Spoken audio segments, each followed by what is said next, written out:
Hablamos de miles de millones de dólares en deuda. La gran pregunta es ¿a dónde se fue todo ese dinero? Hoy vamos a seguirle la pista, usando como guía un análisis detallado sobre el reciente ciclo de deuda en Argentina. Vamos a ver quiénes se beneficiaron y, claro, a qué costo. A ver, pongamos las cosas en perspectiva.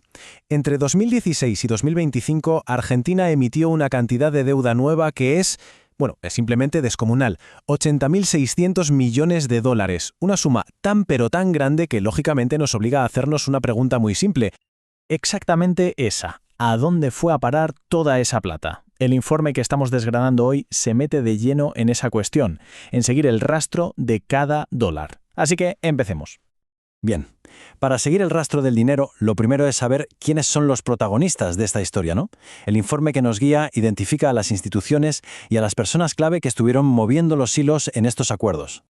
Y bueno, ¿quiénes compraron esa deuda? Pues estamos hablando de los pesos pesados de las finanzas mundiales.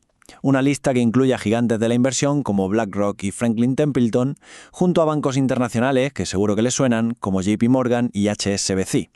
Vaya, el quién es quién del mundo financiero.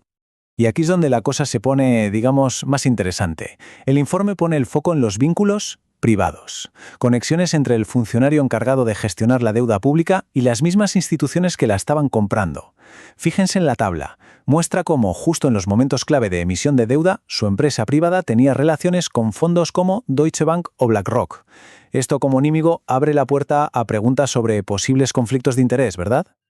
Ok, ya conocemos a los actores. Ahora vamos a lo crucial, el viaje del dinero. Vamos a ver qué dice el informe sobre dónde terminaron realmente todos esos miles y miles de millones de dólares. A ver, durante la gestión de Macri, el informe muestra un patrón muy claro. De una entrada total de más de 200.000 millones de dólares, ¿cuánto fue a parar a la economía real, a la inversión productiva? Menos del 4%. Menos del 4%.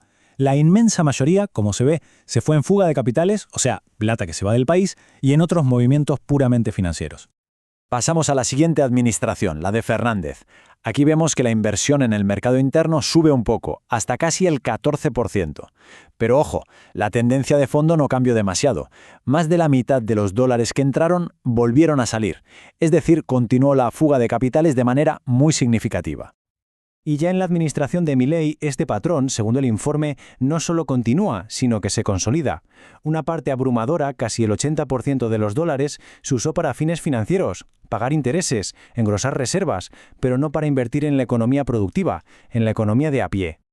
Entonces, si juntamos las piezas de estos tres periodos, la conclusión que presenta el informe es bastante contundente. La inversión productiva, la que genera trabajo y crecimiento real, fue siempre mínima, casi testimonial. Más del 80% de todos los dólares que entraron se fueron por la vía financiera o directamente se fugaron del país. Muy bien, ya vimos el recorrido del dinero.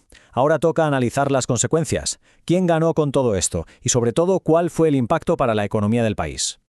Bueno, el informe es muy específico sobre las ganancias de los fondos internacionales, y son espectaculares. Miren este ejemplo. Franklin Templeton invirtió 2.250 millones de dólares en el famoso bono a 100 años. ¿Se acuerdan? Un bono a un siglo.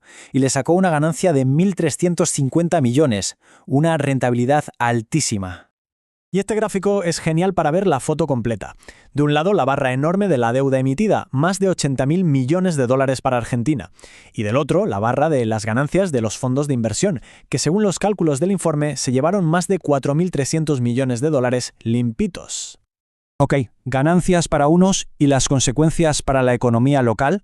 El análisis del informe es directo. Este modelo de deuda con fuga de capitales tuvo un resultado concreto y brutal, una inflación descontrolada que se proyectaba entre el 300 y el 500%.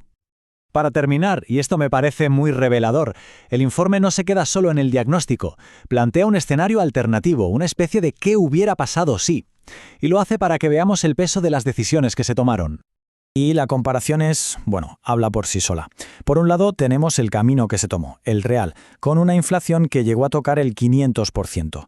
Y por el otro, el camino hipotético que plantea el estudio. Si esa misma deuda se hubiera volcado al mercado interno, la proyección de inflación hubiera sido muchísimo más baja, entre un 100 y un 180%. Lo que esto sugiere, básicamente, es que había otro camino posible. que todo ese dinero prestado podría haberse usado como una palanca para el desarrollo. Imaginen, financiar infraestructura, apoyar a las pymes, invertir en ciencia y tecnología, en lugar de alimentar un ciclo de especulación financiera. Y todo este análisis nos deja flotando una pregunta, quizá la más importante de todas, y una que resuena mucho más allá de Argentina. ¿Cómo puede una nación asegurarse de que la deuda que toma sirva para construir su futuro y no solo para engordar las ganancias de otros? Una pregunta clave sin duda para cualquier país en el complejo mundo de las finanzas globales.